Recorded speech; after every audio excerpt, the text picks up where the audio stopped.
જામનગરમાં આહિર સમાજ દ્વારા હીરા જોટવાના સમર્થનમાં કલેક્ટરને આવેદનપત્ર પાઠવવામાં આવ્યું હતું। તેમની સામે થયેલી કાર્યવાહી ન્યાયસંગત નહીં હોવાનો આક્ષેપ કર્યો છે। કોઈ સીધી સંડોવણી વિના પોલીસે અટકાયત કરી હોવાના આક્ષેપ સાથે રજૂઆત કરી હતી। ત્યારે આહિર સમાજ દ્વારા તટસ્થ તપાસ અને હીરાભાઈ તથા તેમના પરિવારને હેરાન ન કરવામાં આવે તેવી માંગ કરવામાં આવી છે। આજરોજ જામનગર જિલ્લાના સમસ્ત આહિર સમાજ એકત્રિત થઈ અને અમારા ગુજરાતના મોભી અને આગેવાન એવા હીરાભાઈ જોટવાની જે રાજ્ય સરકારે પોલીસે ખાલી તપાસના બાને ભરૂચ બોલાવી અને એફઆઈઆર ફાડી અને તાત્કાલિક એની ધરપકડ કરવામાં આવી છે।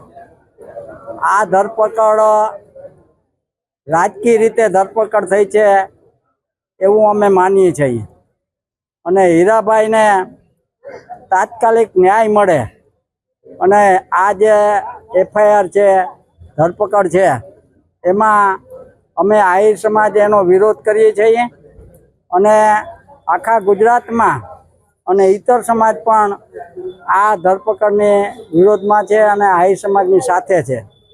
એટલે જે ભૂતકાળમાં ગુજરાત સરકારની અંદર બેઠેલા બચુભાઈ ખાબડના પુત્રોએ જે મનરેગામાં કૌભાંડ કરેલું અને એના સાબિત પુરાવાઓ સાથે અમારા વિરોધ પક્ષના નેતા અમિતભાઈ ચાવડાએ પુરાવાઓ આપેલા છે અને એના ઉપરથી એની ધરપકડ થઈ, એને રિમાન્ડ લીધા અને એને જેલમાં નાખ્યા। એ બાબતને એક બાજુ દબાવી દેવા માટે આ જાણી જોઈને અમારા આગેવાનની ધરપકડ કરવામાં આવી છે। એટલે અમે સરકારને અપીલ કરીએ છીએ કે હીરાભાઈને ન્યાય આપે, તાત્કાલિક એને જે આ ધરપકડ કરી છે ને એફઆઈઆર કરી છે તપાસ કરે અને કોઈ પણ ગુનેગાર કોઈ પણ પક્ષનો હોય, પછી એ કોંગ્રેસ, આપ, ભાજપ કે અન્ય પક્ષનો હોય, ગુનેગાર સાબિત થાય તો એના ઉપર પગલાં લેવામાં કોઈને કાંઈ વાંધો હોઈ શકે નહીં।